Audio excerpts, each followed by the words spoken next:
आपका हमारे चैनल पे स्वागत है। इस वीडियो में हम आपको बताएंगे मंगलाचरण किसे कहते हैं, क्यों किया जाता है। किसी कार्य के शुरू होने से पहले या किसी पुस्तक के शुरू होने से करने से पहले मंगलाचरण किया जाता है, क्यों, इसका महत्व क्या है, ये सारी चीज़ें हम आपको इस वीडियो में बताने जा रहे हैं। और बताने से पहले हम ये आपको कहना चाहेंगे कि आप कोई भी स्पिरिचुअल प्रोडक्ट omja.com या shivago.com से प्राप्त कर सकते हैं, जेन्युइन, ऑथेंटिक, लैब सर्टिफाइड और साथ में अभिमंत्रित भी। देखिए, हमारे सनातन धर्म में एक प्राचीन परंपरा है कि किसी कार्य के प्रारंभ में शांति पाठ करते हैं। पहले मंगलाचरण करके फिर कार्य को आरंभ करते हैं। इसी को शांति पाठ भी बोलते हैं। मंगलाचरण की परंपरा ब्रह्मा जी से शुरू हुई है। ब्रह्मा जी ने जब सृष्टि का निर्माण किया था तो उन्होंने भी मंगलाचरण किया। हमारे मूल में ही मंगलाचरण शिष्टाचार की परंपरा पड़ी हुई है। प्राय ग्रंथों की रचना करते समय उनकी सफलतापूर्वक समाप्ति के लिए आरंभ में कोई श्लोक, पद या मंत्र लिखा जाता है। तो इसी तरह के शुभ कार्य को शुरू करते समय मंगल कामना के लिए जो श्लोक, पद या मंत्र कहा जाता है उसे मंगलाचरण कहते हैं। अक्सर हम देखते हैं कि संगीत समारोह की शुरुआत गणेश वंदना या सरस्वती वंदना से की जाती है।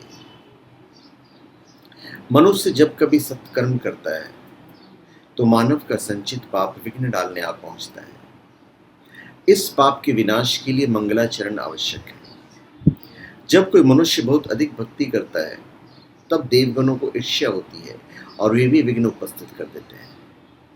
देवताओं को भय रहता है कि यदि वह मनुष्य हमसे श्रेष्ठ होगा तो हमारे ही सिर पर पांव रखकर भगवान का धाम में पहुंचेगा। अतः देवताओं से प्रार्थना करनी आवश्यक होती है कि हे देव, आप हमारे सत्य कार्य में विघ्न उपस्थित ना करें। तो वह श्लोक अथवा पद जो शुभ कार्य के पहले मंगल कामना से पढ़ा जाता है या कहा जाता है उसे मंगलाचरण कहते हैं। अर्थात किसी का कार्य श्री गणेश करने से पहले पढ़ा जाने वाला कोई मांगलिक मंत्र, श्लोक या पद्मय रचना। जैसे गोस्वामी जी ने प्रायः सर्वत्र शिव जी की या फिर गणेश जी की वंदना की है। कुछ पुस्तकों में मंगलाचरण नहीं है। कुमार संभव जैसी कृति में कालिदास ने मंगलाचरण नहीं किया,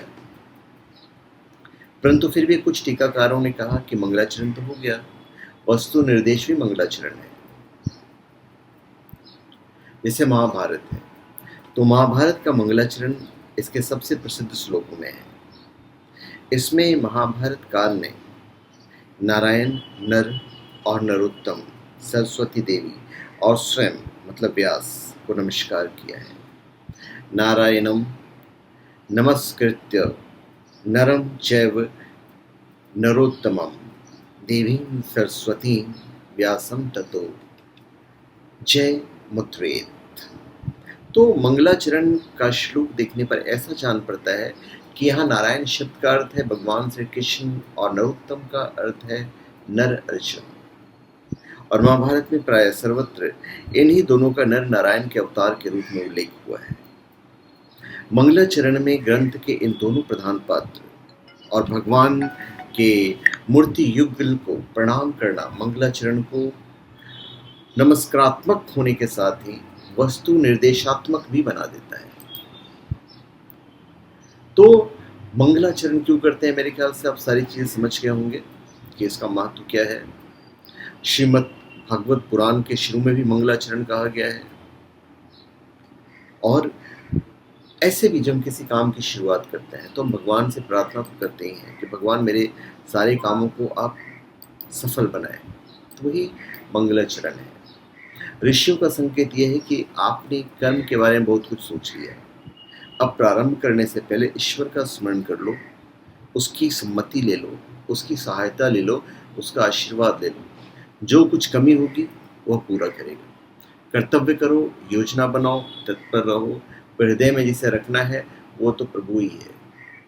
इसको बोलते हैं मंगलाचरण। ऐसा आचरण जिसमें हमारा आपका सबका मंगल हो। भगवान के स्मरण को ही मंगलाचरण कहते हैं। उसमें प्रार्थना भी जोड़ दी जाती है। तो प्रार्थना का अर्थ होता है भगवान से कुछ चाहना, केवल स्मरण नहीं, स्मृति के साथ इच्छा का संयोग कर देने में या कर देने से स्मृति में गहराई आती है। इच्छा को इतनी बुरी चीज मत समझना। इच्छा ना हो तो मोक्ष की इच्छा कौन करेगा? मोक्ष की इच्छा को ही मुमेक्षा बोलते हैं। करेक्ट है? तो चलिए, धन्यवाद। आप सबका हमारे चैनल पर स्वागत है। आप हमारे चैनल पर सब्सक्राइब करें और अपने कमेंट दीजिए। धन्यवाद।